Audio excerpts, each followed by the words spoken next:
Ladies and gentlemen, welcome back to the Ground and Pound podcast, the show where, as always, we're hitting you with them elbows of knowledge. And as always, I'm joined with the man, the myth, and somewhat of a legend around these parts, Carlos. What's happening, Carlos? Absolutely nothing. Somewhat of a legend, huh? Somewhat of a legend. Well, it's one of those fable tales, like mythical dragon types, but one thing we can be sure on, the one thing that is for certain, that is fact, is that the UFC was in the O2 on Saturday, and the British crowd was treated to some decent fights, but unfortunately not some highlight results for the UK fighters on the card. And as always, the Ground and Pound podcast is going to break down the entire event, starting with the prelims all the way to the main event. Got to say, very, very disappointed with some of the British performances. Obviously, we're going to get into those as we go. But Carlos, what did you think overall of the card, and what would you grade it? I thought the card was very good. I was just surprised how badly I got slaughtered in picking these fights. So in difficulty, I give it an A. Obviously, I failed that test, but when it comes when it comes to the fights, I'd have to give it I have to give it a B. I thought they were. I didn't know the outcome, and you think you have a good idea of what the fighter's supposed to do, and they just flip the script.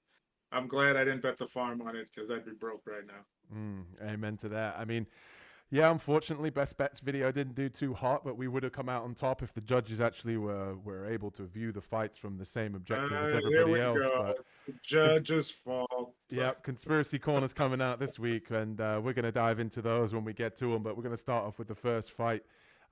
We had Fernandes taking on Garam Kutateladze, and Fernandes pretty much just dog walked Kutateladze. And I'm not going to say that I was surprised, because when Carlos and I did our full card breakdown on Wednesday, if you haven't already, check that out, where we go over all of the fights and who we thought was going to win in these particular matchups.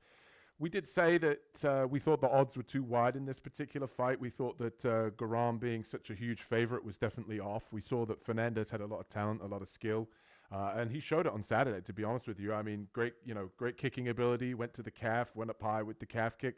He was able to drop Garam at multiple points within the fight, and he pitched a shutout, 30-27 on all the judges' scorecards. And I was impressed. I mean, the guy fights out of Jose Aldo's gym. He looked very good, and yeah, he put a good performance together. But the thing for me with this one was I wasn't really surprised, because we've seen Garam dropped in many fights now. We've seen him have to battle back from adversity, and even that win that he had against Jordan Vucenic didn't necessarily age well because of Jordan Vucenic's performance, currently 0-2 in the UFC. So I don't know what it is with Garam. I don't know if it's a chin issue. I don't know.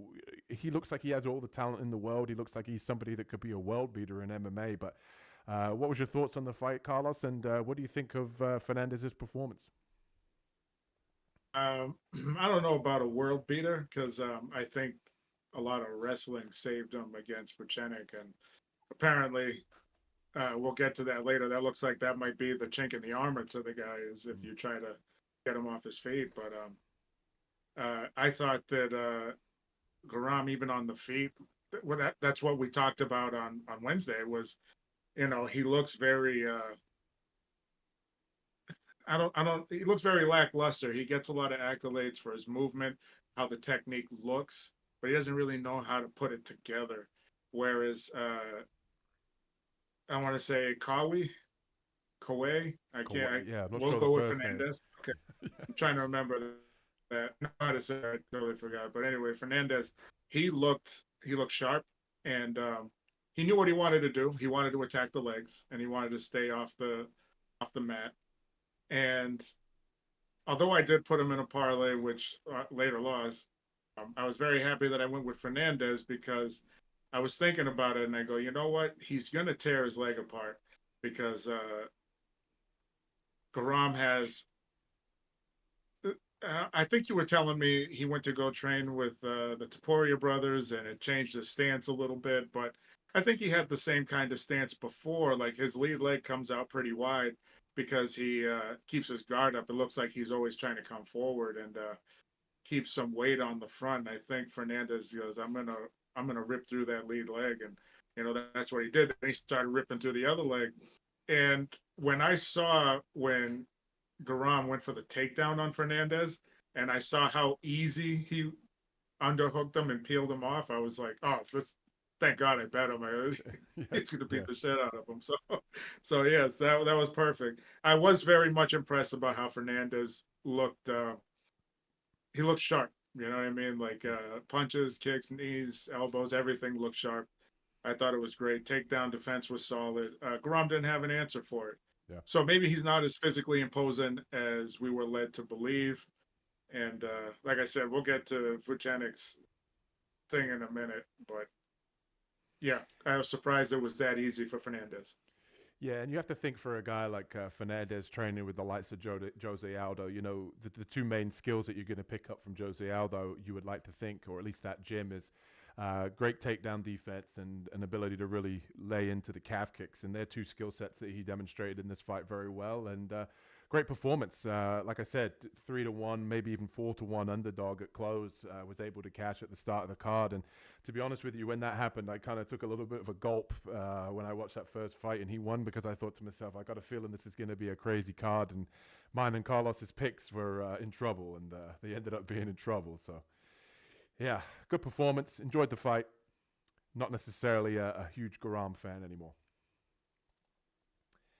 And Carlos knew this one was coming, and I'm going to call this one a straight up fucking robbery, because although people are going to turn around and they're going to say, Fletcher, yes, like the first round was a little bit clear, fairly close, but to me, Fletcher won rounds 2, rounds 3. It was very, very clear to me that Fletcher won those rounds. And if you didn't see it, go back and watch it, and leave your comments in the description. Or sorry, leave your comments as far as the fights are concerned and who you think won this one. But I had the first round where I thought maybe you give it to Loughran. I thought that he did enough cage control. I thought that he landed some decent shots. Fletcher actually outlanded him in the first round by 3 significant strikes. But to me, second round, Fletcher comes out. His coach gets in his ear and he's basically like, hey, you need to, pull it out of the fire, lad, or however you want to put it. But he comes forward. He takes the back. He has pretty much back control, as you can see in the top left picture of your screen.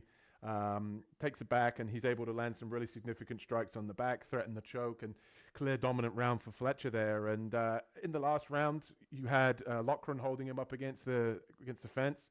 And then about a minute and a half left, maybe a little bit less than a minute. You had Fletcher being able to break away from the cage and land some big shots. And even Carlos said to me on a text, in case he tries to fight me on this, that he did stagger him or wobble his knees twice in that exchange. So I gave the round to Fletcher. I thought he won 29-28. So to hear that Loughran won a split decision to me was complete and utter bullshit. And I'm getting fed up with these judges that clearly need to go to Specsavers. I can't understand what's going on here. I mean, you can clearly see on your screen that all Loughran did was decide he wanted to do his best Care Bear impression and give Fletcher a hug the whole fucking time. And yeah, sure, like Fletcher can show some urgency to get off the fence and he can try to do his best to get off the fence. But when damage is the main criteria that we're scoring it for, I don't understand how you can reward a guy that landed 30 significant strikes and all the other thing he did in the fight was hold you up against the fence, where Fletcher landed 60 significant strikes, so he doubled them up in significant strikes and also landed 100 and something total strikes. I just don't understand how you can give that fight to Loughran. People will say, yeah, but he's from Ireland, so maybe Fletcher's from the UK, so it doesn't even make any sense to me. I think Fletcher got robbed. I think that's a terrible decision. And yeah, he ruined one of our plays for the best bets video, and I got screwed there, if I'm being perfectly honest. What was your thought on the fight, Carlos, and do you agree with the decision? I agree with the decision. I'm not happy because you can tell usually when there's a big robbery, and there was some booing going on, but it wasn't, you know, the arena wasn't filling the air with boos. And the fact is like I understand that Loughran got him down in the third round, didn't do anything, but got numerous takedowns, which still that also requires some work. He didn't do any damage. Now, damage is the number one thing for me, at least. That's what it should be for every judge, and that's how I look at it. And I understand it's only a minute, maybe a little less, maybe a little more of damage that Fletcher got to inflict on him, but within that minute, he like I said, he buckled him. You don't got to get mad at me. Yeah, I'm not going to say I didn't say that, but he did buckle his knees twice, and you know, I thought, wow, he can hurt him with the size of that head first, and then afterward, I was like, all right, that's gonna win the round. I think that was enough because damage is first. If damage were a takedown, then he might have had to get slammed a few times to get that decision. But they gave it to him, and my whole thing is, I understand that he's probably the bigger, stronger grappler of the two. Fletcher's got to do something to get himself away from that position of just being taken down, put up against the cage. He got right back up, but then he just got taken back down again. So I'm like, if anything, he's got to do something to create that separation. He can't stay there and try to exchange when his back is up against the cage, because then that guy just lowered his shoulder, shot back in, and put him right back down. Not an effective fight plan because you're just avoiding an actual fight, but the judges saw it that way. I don't necessarily see it that way, but that's how the judges saw it. So Close enough. So what you're saying is you don't hate the decision because you can see why they gave it to Loughran, but if you were the judge, who would you have scored it for? If I were the judge, I would have scored it for Fletcher. Okay. Reason being is that's awesome that you got four or five takedowns in the last round, but you did nothing with the takedowns, and the takedowns weren't a significant slam or suplex or pile drive, something that's going to cause a damaging effect to you. It was just, I'm going to put you on your ass. I'm going to try to wrap your legs up. Wasn't anything that was going to cause damage, but the judges probably thought he had enough control throughout the whole round. I can't give it for this last minute. Stupid thing is, if he had dropped him in the last minute, they would have gave him the round because that gets more precedence than the takedown. So I don't understand it because I saw his legs buckle twice. You might have to go back and watch it a few times to see it, but I saw it buckle twice. I thought he won that round. Yeah, I did too. I thought he did enough in the last round. I was surprised when they read out the judges' scorecards. And to be perfectly honest with you, if Loughran would have got takedowns and would have held him down for 4 minutes of the last round, and then Fletcher would have, had that last exchange where he came out on top, I would have said, okay, I can understand if the judges gave it to Loughran because he had 4 minutes of control time holding Fletcher down on the ground and keeping him there. Whereas the takedowns, like Carlos said, were literally just a case of, he got taken down, Fletcher got right back up. He got taken down, he got right back up. So no damage, it's a change of position as far as what the rules state. And when, as you can see bottom right of your screen, that you've got Loughran holding Fletcher up against the fence, which we've been told many times in the MMA rules when we're in the Apex that's a 50-50 position. So when we come over to England and we've got these inexperienced judges who we never hear any of these names of the judges, they don't know what the fuck they're looking at. They gave it to Loughran. I'm very, very upset, as you guys can tell, and I think it's some of the things that hold back our sport as a whole. And I think that people need to start being held accountable. Fletcher, obviously, he's somebody that trains over with Paddy Pimblett. Get a couple of wins together in the UFC. He could make a life-changing amount of money for a couple of hard wins and hard fights. At the end of the day, this guy has to cut weight. He has to make weight. He has to train his ass off. And sometimes the judges screw these guys over. And I think that there should be some sort of system put in place where we hold these guys accountable. And like I said, I thought that the decision was terrible. It was probably the only one out of the two that we're going to talk about on the card that I had a problem with, if I'm being completely honest. But this one irritated me, I can't lie. But I think Fletcher will be there to stay just purely because of the fact that he's got the name with Paddy Pimblett and Molly McCann. He fights out of that gym. I think he'll be back. And Loughran still fucking blows as far as I'm concerned. That guy's forever a Care Bear to me. So moving on before my blood pressure gets too high. And moving on to someone I've got to give props to. I talk a lot of shit about women's MMA, if you guys are familiar with the channel. And I had this one down as the bathroom break. I had this one down as the, go make yourself some food fight. And I did exactly that. And boy, was I wrong. I walked away. I went to go make some food. I'm thinking, oh, this fight's going to suck. And Shauna Bannon manages to throw a little push kick to Tamura's face, which I heard a big ooh for. I come running back in. She gets hit with a head kick. She gets dropped, and she's able to get an armbar. And I got to give Carlos a lot of credit in this one, because if you guys didn't watch the full card recap, Carlos actually said, I think if this gets to the ground, I think Tamura's going to get subbed. Even though Shauna Bannon's never actually had a submission win in her UFC career or in her professional career, she pulled that armbar out and she was able to get the victory, and she actually got a performance of the night bonus as well. So Shauna Mama B Bannon getting the dub, getting the 50 Gs, and yeah, Carlos, what did you think of the fight? And were you happy with your prediction as far as the fight going to the ground and getting the sub? I was, but I was really sad and very disappointed as to how it got there because, she got the performance of the night bonus. Give her a bonus for just taking that chin right to the shin, because she got buried with that kick, and it was a flash knockdown. She didn't get. I mean, she was disoriented, but she didn't lose all of her capabilities to be able to regroup and keep it together. Whereas Tomar was able to hurt her and then jumps into her guard. And if you've watched any of her fights, she gets subbed as soon as she gets in a guard or as soon as she's in somebody's mount. So I'm like, please stay out of the guard, and you would have got the knockout. Because I remember telling you, you know what? Every time she swings for the fences, whether it's a leg or a kick, and she can hurt people. And she has some first round, second round finishes. I don't understand why she wouldn't just grab that bandit's foot and just attack the opposite leg with kicks. Because I'm like, she's gonna go up against someone who is a high level striker, and she is gonna get destroyed. Mm-hmm. That is the worst thing you could do, is leave your leg up in the air. Not only is she gonna get her other leg ripped off, she makes it even easier to land a head kick on her, because now she's in range to get kicked as a counter.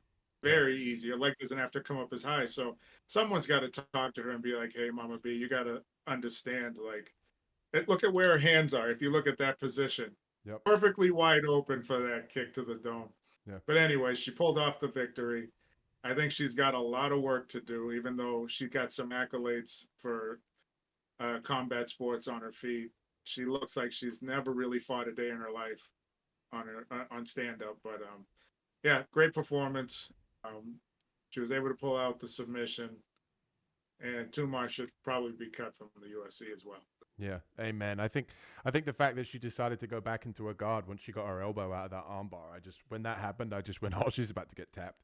That she did a good job of pulling her arm out, and then I see her literally like lean into her and try and stack her, and I just went, you just put your arm right back into the armbar. What the fuck are you doing?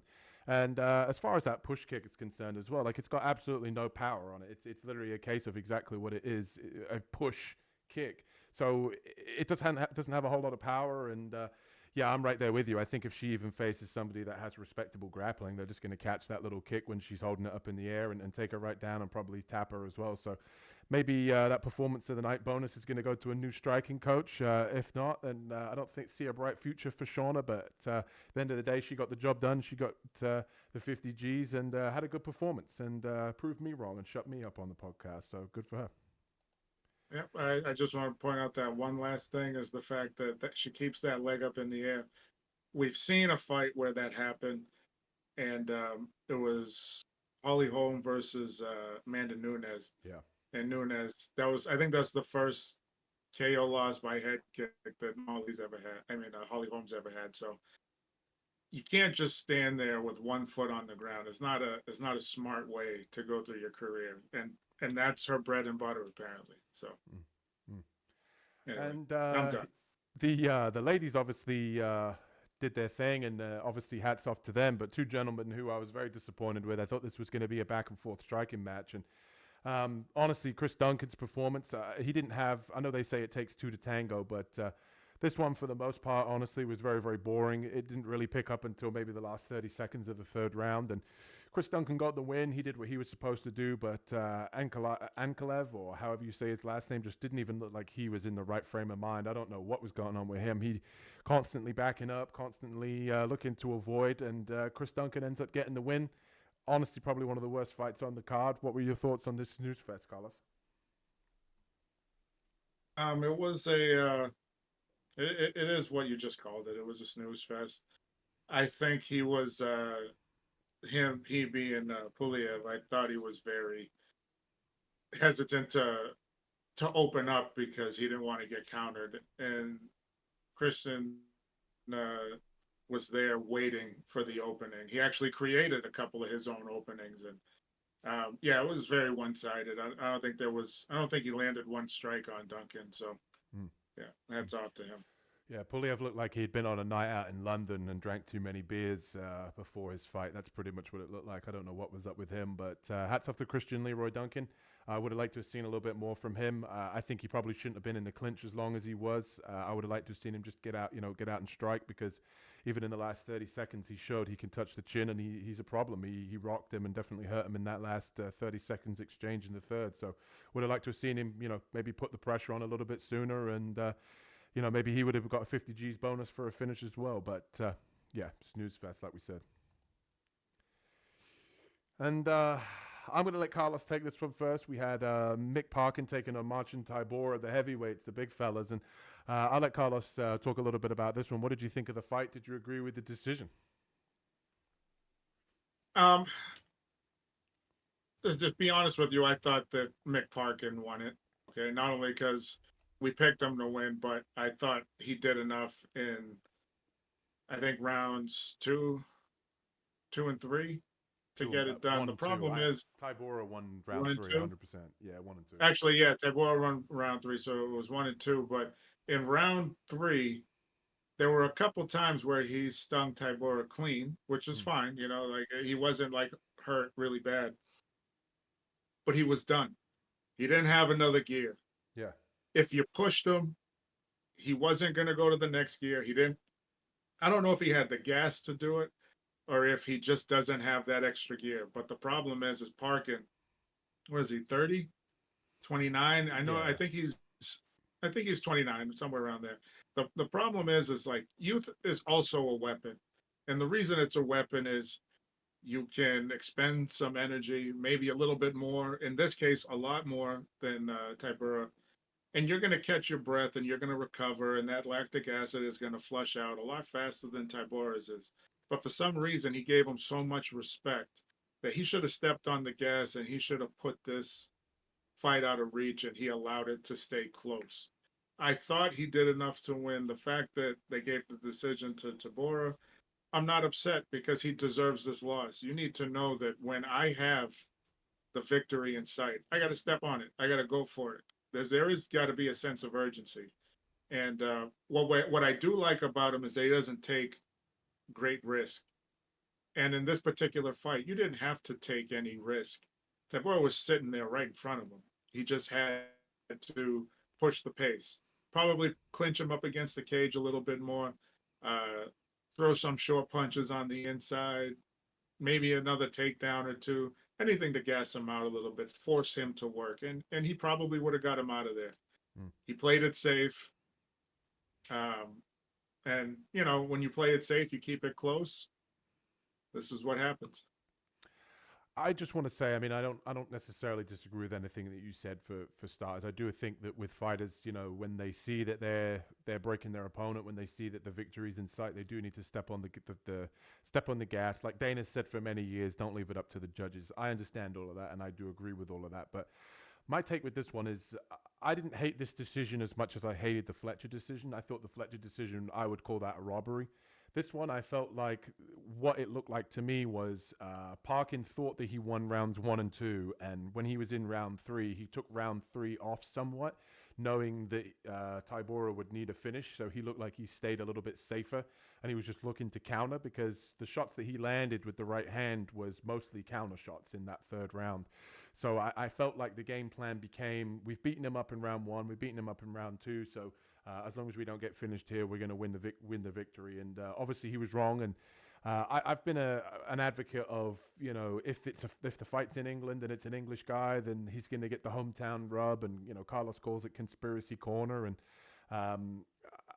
I'll be honest with you, I was surprised that him and Fletcher both didn't get the victory from the judges being the English guy. I mean, we see it all the time when Russians go to Abu Dhabi, that they get the victory because of the alliances that they have. The French fighters get the French dubs when they're in Paris, and so on and so forth. But nothing really surprises me at the moment with England. It just seems like we can't catch a break at the moment, politically and in the octagon. But I felt like round one, when you look at the numbers, Tybura landed 3 less significant strikes than Mick Parkin, but I felt like a lot of the strikes were jabs and low kicks or little, kicks to the belly type of thing, whereas Parkin was landing the right hand, landing the bigger, cleaner shots, the more impactful shots, so I gave him round one.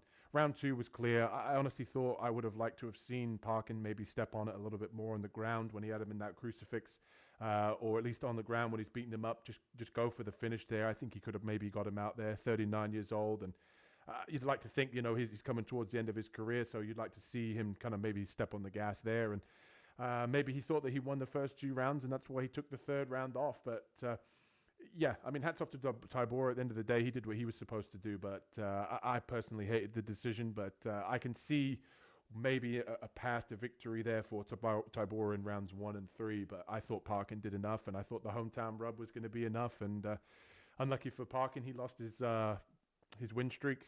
So his undefeated streak, I should say. He's now 10-1, I believe. So back to the drawing board. Obviously, he'll be a main training partner for Tom if John Jones ever decides to stop ducking him. But yeah, back to the drawing board for Parkin. I don't think it necessarily hurts his stock. I think, like Carlos said, exactly. Like Carlos said, I think he needs to step on the gas a little bit more when he's got his opponent hurt, and just put him away, or give him a way out.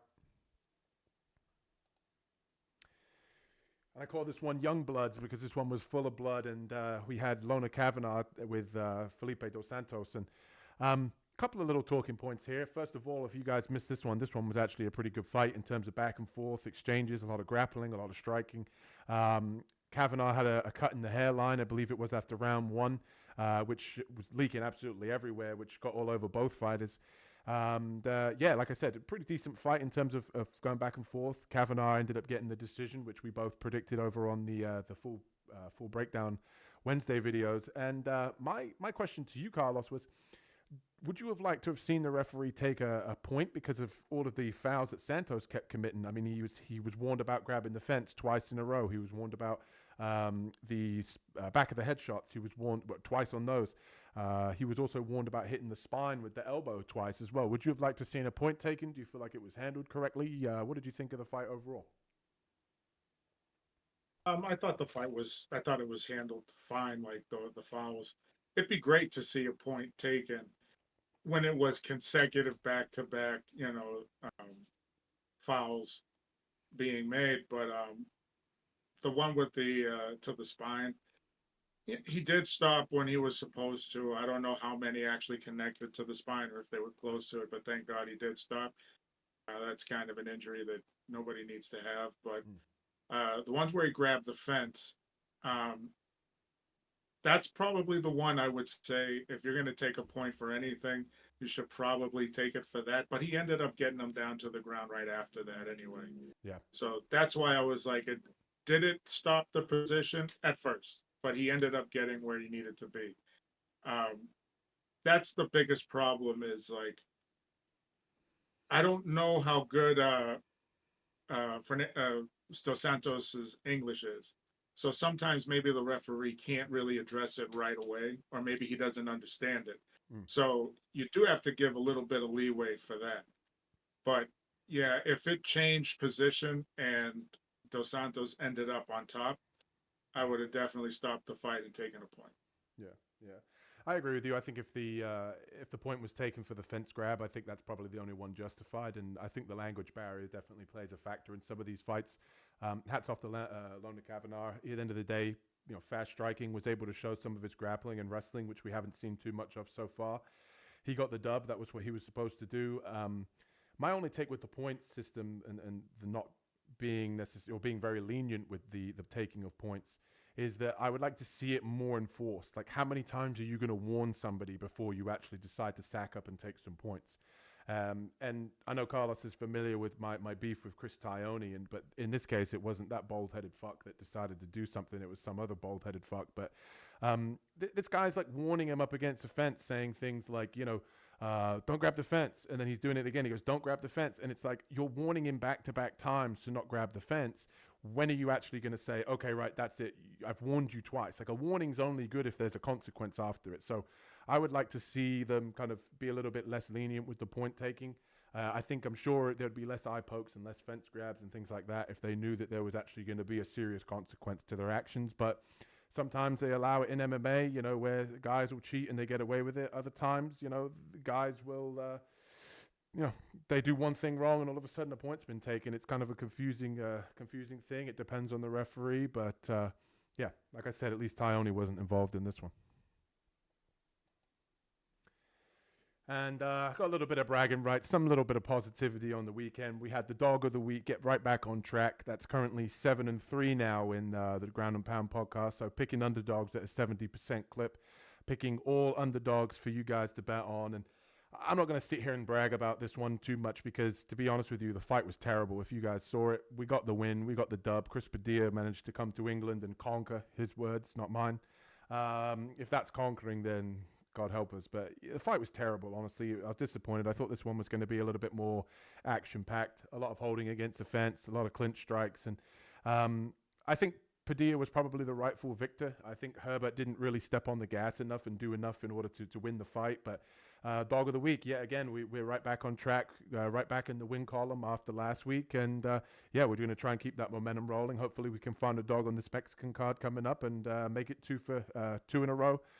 Chris Padilla, thank you very much for getting us back on track. And Carlos, what did you think of this fight?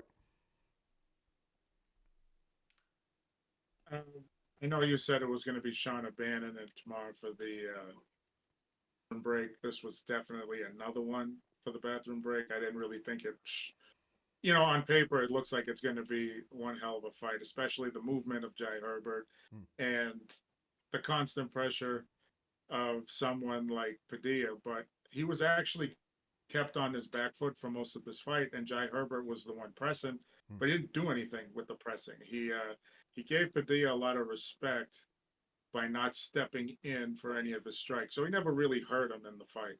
And then, except for the last 30 seconds of the fight, and Padilla, he really didn't come after him. He kind of was waiting to pick some counter shots, so a lot of this fight was, I guess you can call it strategy. I think both guys respected each other a little too much. They didn't want to mix it up.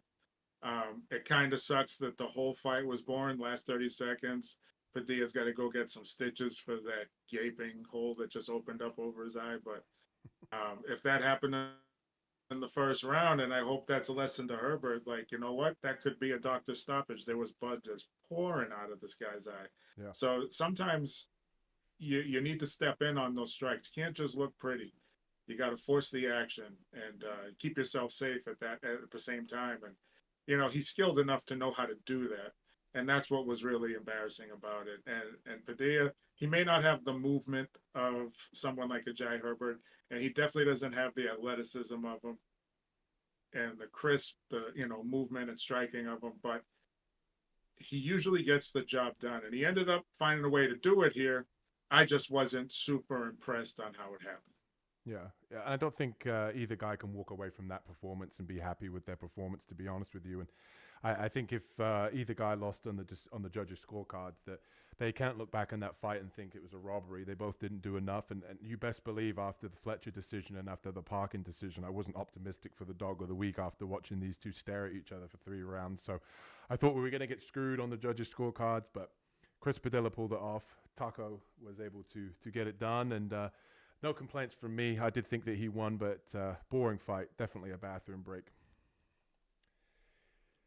And the Englishman gets it done. We had Nathaniel Wood taking on Morgan Charrière, and I got to be honest, I was kind of surprised by the performance. I'm happy Nathaniel Wood won. Like I said on the full card breakdown, I had this one circled, and I'm sure a few English people had it circled as the one for the English against the French. The rivalry that's been going on for a long time in history, and the Englishman was able to get it done. And even though it did go to the judges' scorecards, it was definitely unanimous as far as the fact that Nathaniel Wood was able to get it done. Dropped him in the first round, was able to follow up with different shots. And even though he did go for a guillotine and get reversed, he was able to pretty much show, dominance and speed on the feet. And I think it was the speed of Nathaniel Wood that was giving Morgan Charrière a lot of problems. And Carlos and I both picked Charrière. I actually felt a lot more confident about Charrière than I did on some of these fight cards. And when you watch tape, Charrière's pretty impressive. And he gave even, who was it, Chepe Mariscal, a really good fight. And Nathaniel Wood has always been fairly undersized for the division, but he looked pretty impressive. Hats off to him. He did everything he was supposed to do. I think the speed and the mixing in the grappling really worked for him. And hats off to him to getting it done at the O2. What did you think about the fight, Carlos? And were you surprised at all by the Nathaniel performance? The Nathaniel performance wasn't too surprising, but just to ask you off the top of your head from past fights of Nathaniel Wood, did he look like he hit the weight room a little bit in this fight? Because he always looks like he's in shape for the fight, but this one looked like he came in looking strong for the fight. He looked like he had a little bit more muscle. Maybe, yeah. He did. It looked like he knew that, all right, this guy can probably bully me around the ring. I'm going to have to do something about it. So I think he actually did the work to make sure he wasn't bullied in the ring. And the more he landed shots, you could see like Charrière's head just snapping back.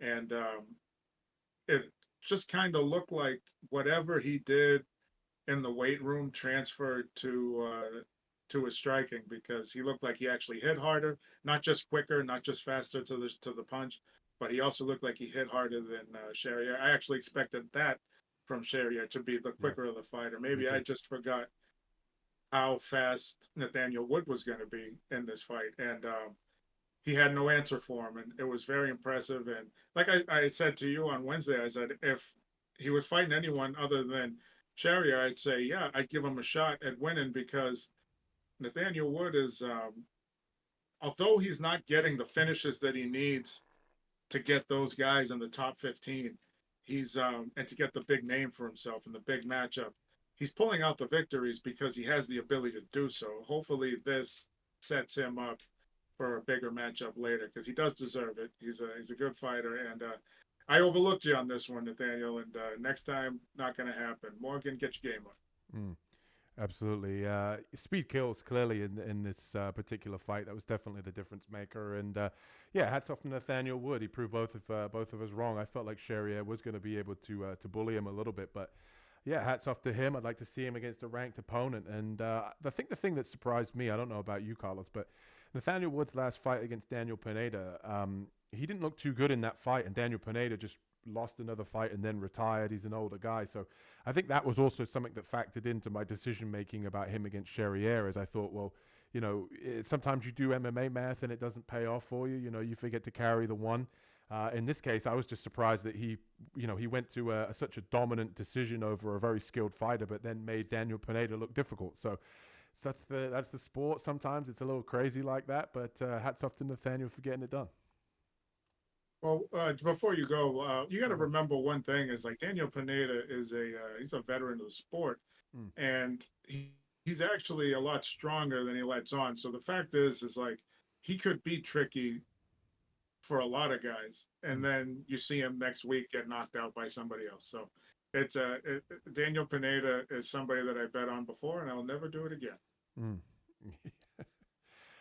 Somebody I'm never fucking betting on again, I'll tell you right now, is Jordan Vucenic, and this one really kind of fucking pissed me off. I'm not gonna lie. I know I know I've been saying that on a few of these fights, but as an English guy, you're sitting here looking, for all the English talent, and you're looking to see, who they're gonna be, who the matchups are gonna be. You're rooting for them, but like I said, we got pretty much fucking slaughtered on this card in our own home and in our own backyard. And one of the other ongoing rivalries that's been going out throughout history is England and Scotland, and Scotland come out on top in this one. And Vucenic pissed me off because it wasn't necessarily that he got dominated in the first round. It was the low fight IQ, the stupid decision that he gets taken down, he gets dominated on the ground by Chris Duncan. Okay, fair enough, right?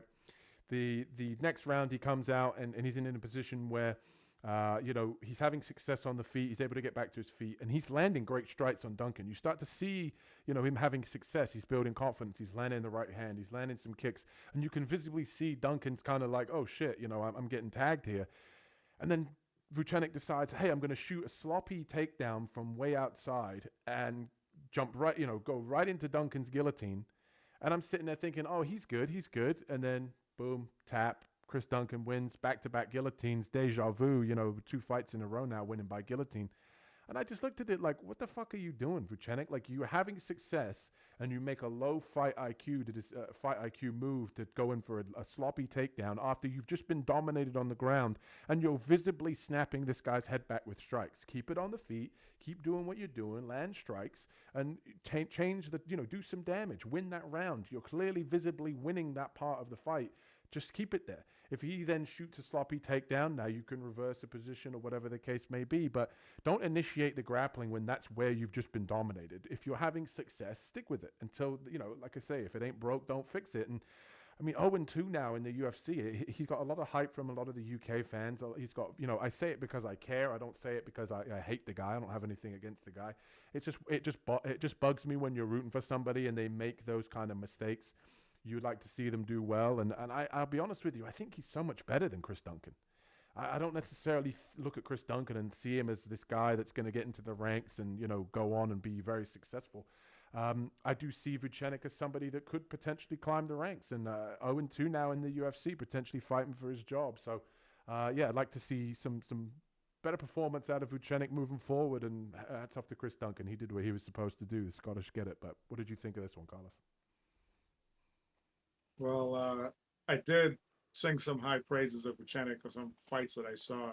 Even in the Garam fight, I thought he had moments where he looked fantastic. That he could have just took over the fight. Duncan used some wrestling to get him to the ground, and so did Garam. And I think that's something that he's got to work on, is some bit of takedown defense, which I find it very interesting because once he's on the ground, his top control is pretty solid.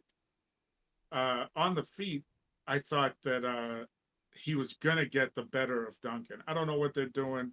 American top team, fantastic place to train. They're gonna teach you every aspect of the game. Out of the two of them, I didn't know how he was going to take the punches from Duncan. Duncan ended up being the harder hitting of the two. Wasn't too big of a surprise once I saw it. I don't think Vucenic actually liked how he was taking those shots. But then again, he regrouped. He's back on his feet, and he's landing the left hooks, and he's slipping the punches, and he's landing a straight right, and he's throwing a kick, and then he jumps for the takedown from about 10 feet away. And I'm like, okay, this is the best you've done so far. Stay with it. You're looking sharp.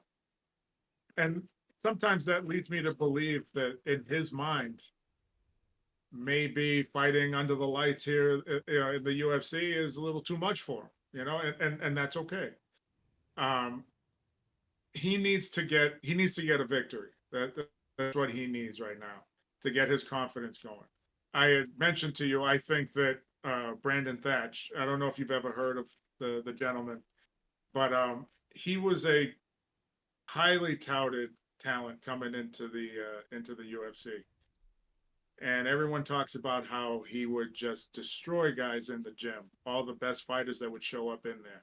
High-level guys, you put him to work with him and he would destroy him. Gets under the lights. I don't think he won a fight in the UFC. I think he had 5 fights and he was out. And he went 0 for 5. I'm not sure. I'm trying to think. Even Cub Swanson, you hear the stories in the gym. So talented.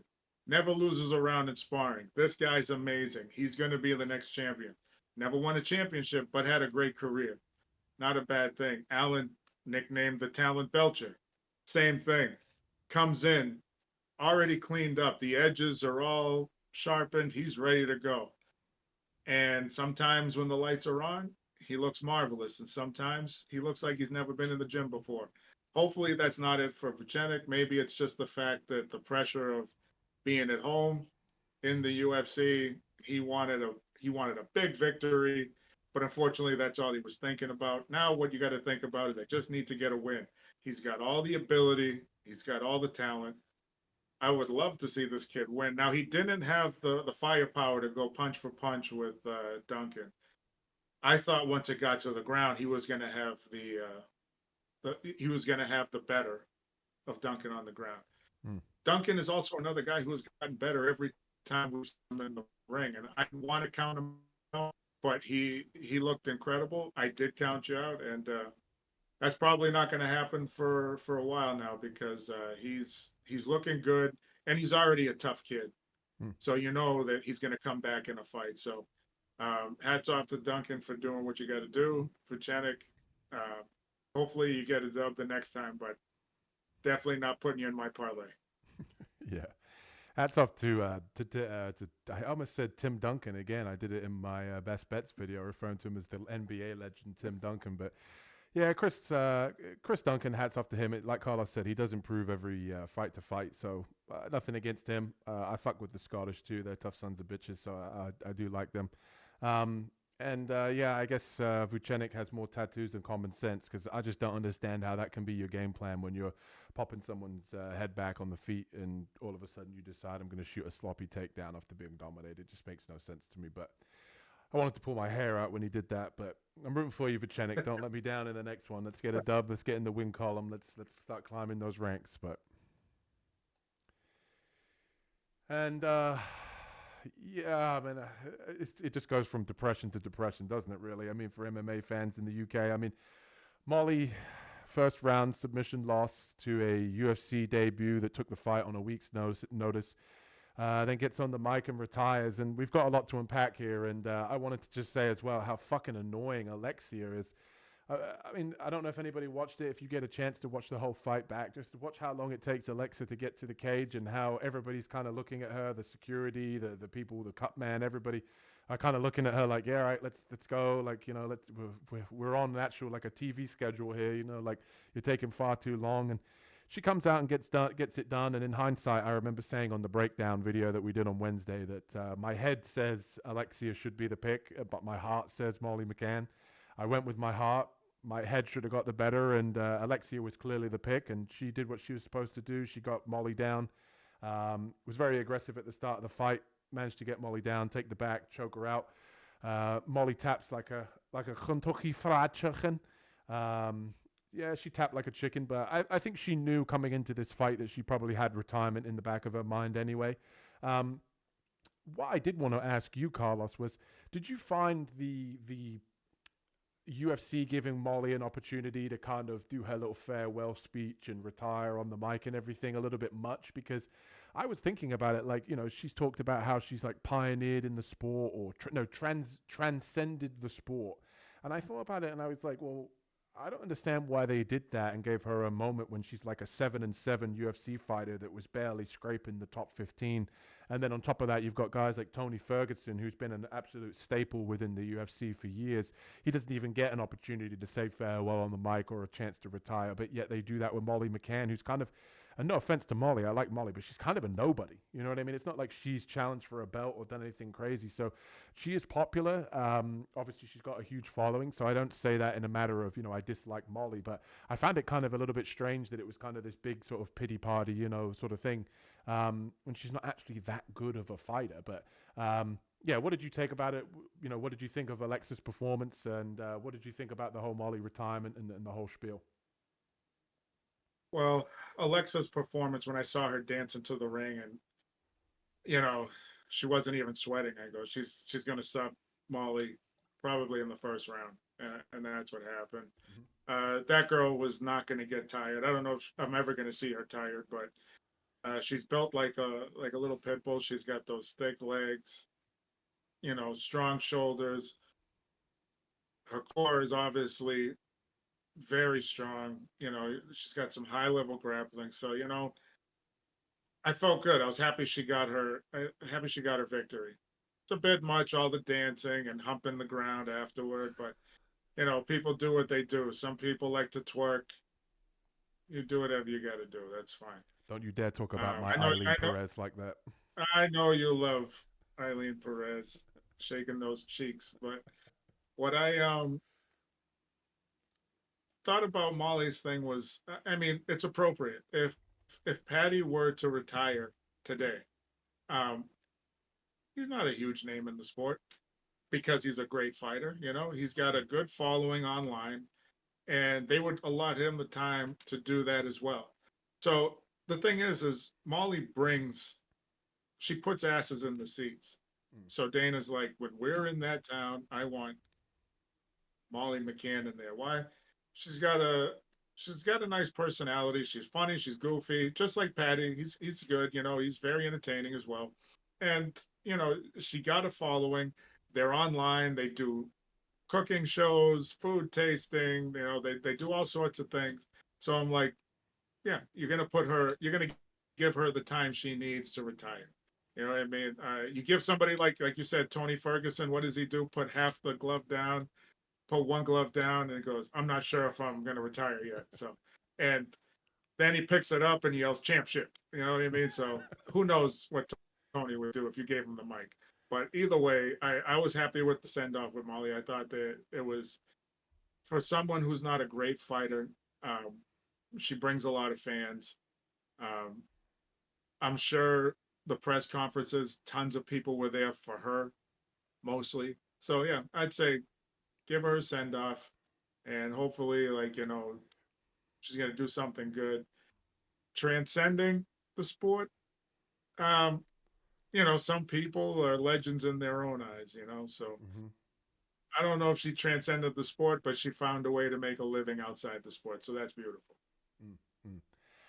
I guess for me as well, maybe I'm being a little bit harsh in some respect. Maybe I'm just an angry dude at this point because of all the British people or the British fighters losing on this card that I had high hopes for.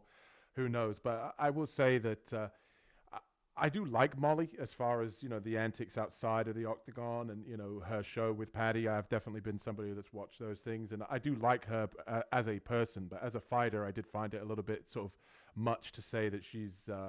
Transition what's the word that she used, she's transcended the sport. I was kind of a bit like, no, not really, because you weren't necessarily that good. And I think she fell in love with the spinning elbow in her hands a little bit when she got those two viral knockouts. And like Carlos said, I mean, hats off to her for being able to make money on the sport. And she does have a restaurant in Liverpool that I know that she runs, so she's obviously got something to do after the fight's over and the fight game's over for her now. So obviously she's going to be running that restaurant. So good for her to have a backup plan. We don't see with a lot of fighters, but as far as Alexia is concerned, I said to Carlos, I think that she's going to be a problem in the division, even though she's not very likable in terms of the annoying kind of behavior. But she's impressive, man. I mean, she's got cardio. She trains with Amanda Ribas. And I think the cardio and the pressure, the volume, the aggression that she's got, I think she's going to be a problem in the division. And you don't necessarily have to be that good in some of the women's divisions to climb the ranks. And I think that she's got all the skills. I think she's maybe one to watch. But hats off to Molly. Like I said, enjoy retirement. Up the toffees.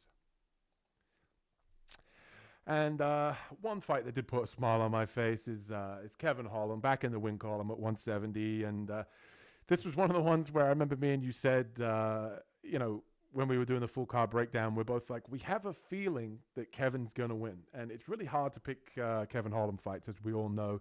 Usually he struggles to defend the takedowns and keep the fight on the feet, and where he can have a lot of success. But he showed that, his black belt on the ground, and when he's not outsized and has a little bit more size in that division at 170, he can hang with some guys on the ground. And even Carlos said to me, he's trained by a guy called, is it Travis Luder or Trevin Luder? I forget. I know the last name's Luder, but Yep. yeah, the guy can clearly grapple. Definitely a high level black belt, being able to hang with Gunnar Nelson on the ground, who's obviously a very decorated black belt himself, and he looked great. His cardio didn't seem to fail him. He looked like he could fight, 3 full rounds hard. He did enough damage. He got a performance of the night bonus along with Alexia, I forgot to mention in the last fight. And hats off to Kevin, man. I think Kevin's good for the sport. A lot of people talk shit about him. He's horrible to bet on. But I was happy with his performance, and I like seeing him at 170. I think that it's the division for him.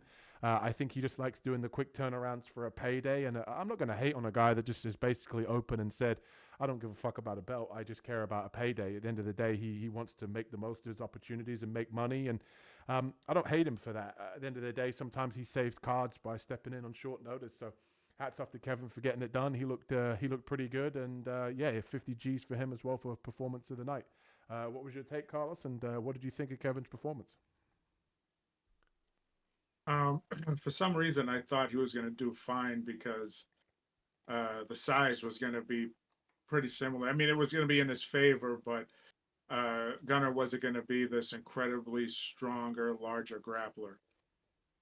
I also thought he's going to have success because, I thought he was going to put him out in the first, that he carries his hands low, and there was going to be a huge opening. He could have done a lot more to exploit it in the later rounds, but Gunnar wasn't going to leave that space. He kept trying to take that Kevin down over and over again. One of the things that got me was the fact that Kevin can do something like this every time out when he gets in there, depending on the weight class. I guess he wants to do it. The problem being is, like, is it the fact that he knows he could probably bully, or not say bully, but if he gets in a bad situation with someone like Gunnar Nelson, that he can get out of it? Is that where he gets his confidence? You know what I mean? Or is it just the fact that he was fighting guys that were much bigger and maybe higher level wrestlers or something, Because Gunnar took him down pretty damn easy too. Yeah. And I was like, as soon as I said it, I was watching the fight and I go, okay, I just don't see how Gunnar's going to be fast enough to get in there and get him down, and then boop, down. Right down he went. So what I do think is that Kevin loves to move. He moves and takes himself outside of striking range. So that's something that I would say he has to work on, but I'm sure he's happy with it anyway. That seems to be his attitude with it. Whatever he does right now, think he's going to try to get any better. This is going to be his skill set, and that's what he's going to use to the end. And with the skill set that he has right now, he can do this in every other fight. But if he fights just a little smarter, like, he can be an actual contender. Like, it just bothers me. But I'm happy he got the victory. I do like to see Big Mouth, come out and talk some shit and actually get the W. I thought he was going to get subbed in the second. Luckily, he was able to get out of that pretty easy. He just grabbed his wrist and peeled it back. So, maybe it is the fact that strength-wise he's there. I heard a lot of guys saying once Gunnar Nelson gets him down, he is a highly decorated grappler.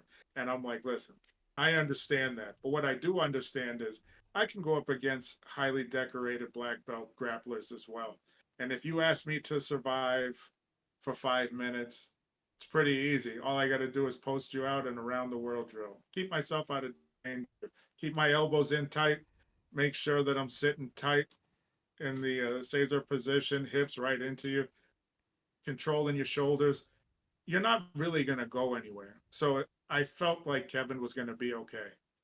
There's ways to control guys at a very high level, but you just have to stay sharp. And I thought Kevin was able to do that. And luckily, he didn't prove me wrong. So good job, Kev.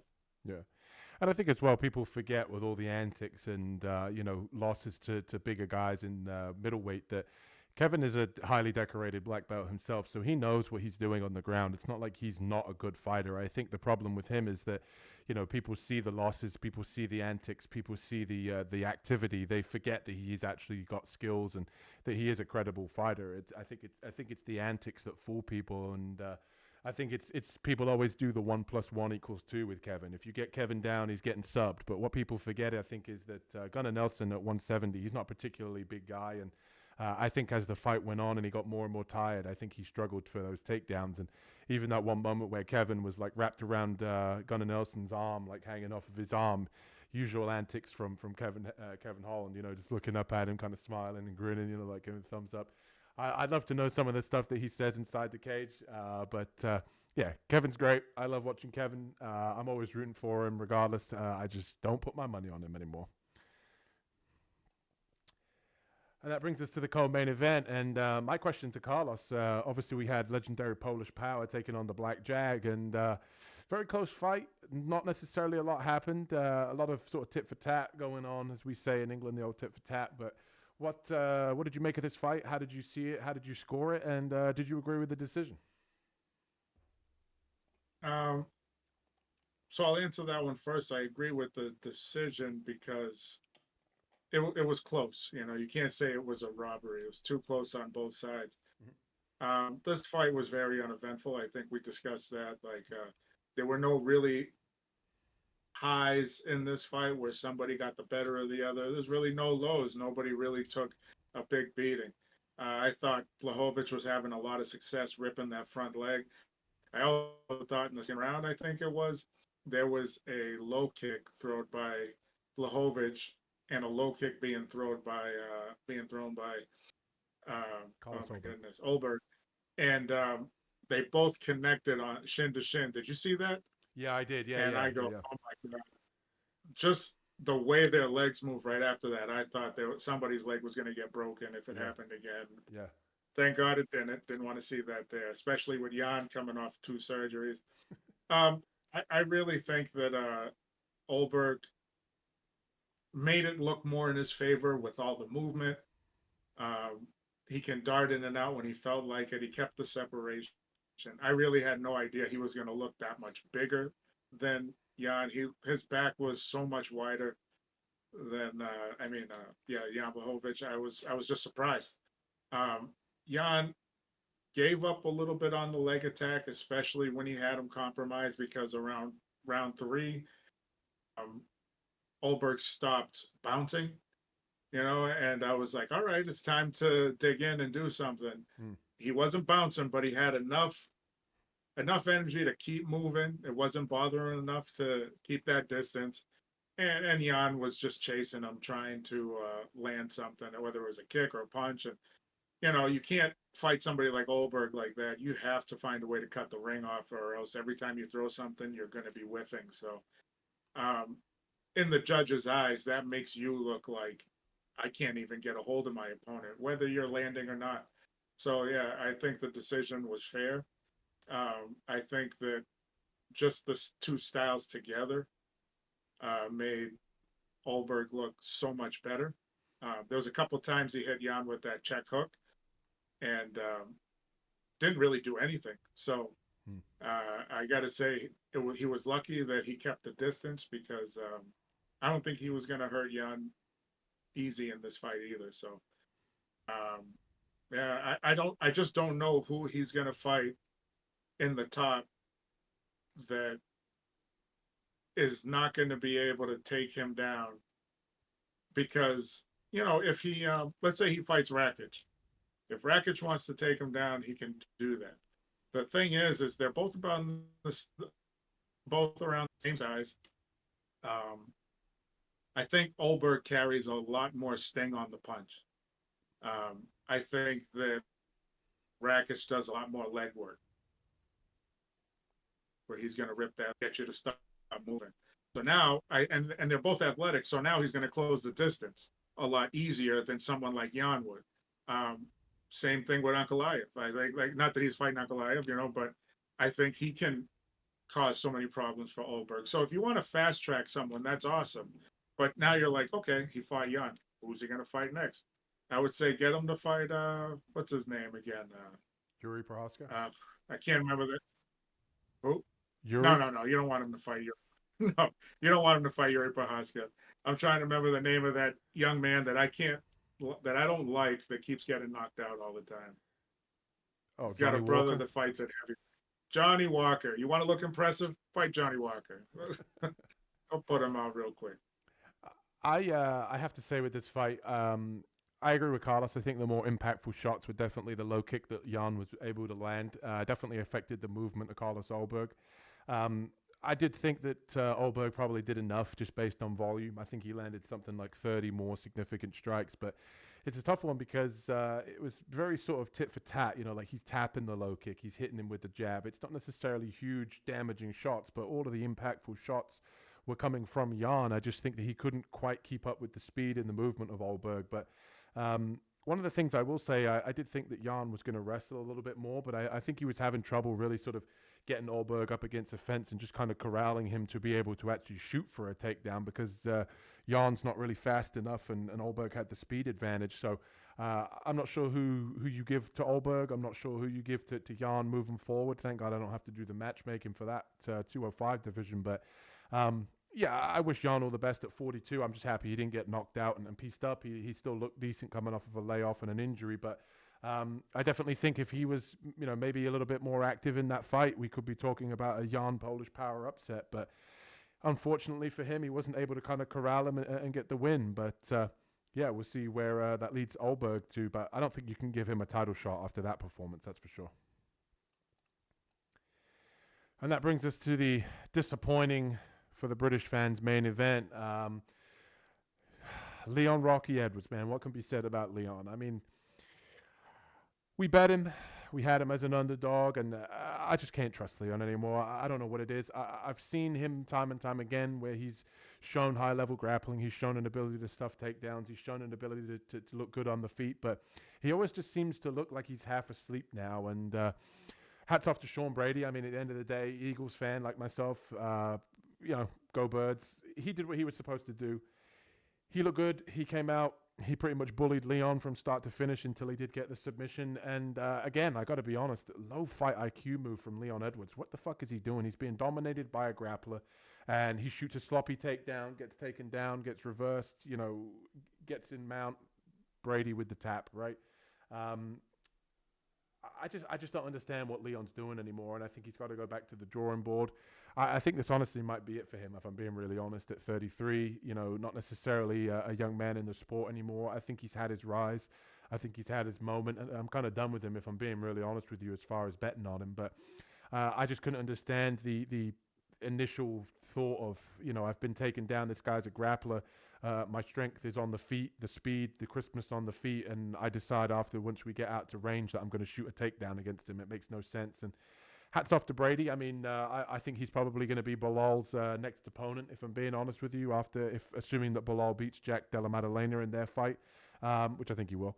But yeah, the USA comes to England and dominates the former champ. And what did you think of the fight, Carlos? Did you have any critiques for Leon as far as the takedowns are concerned? And what do you think of Brady's performance?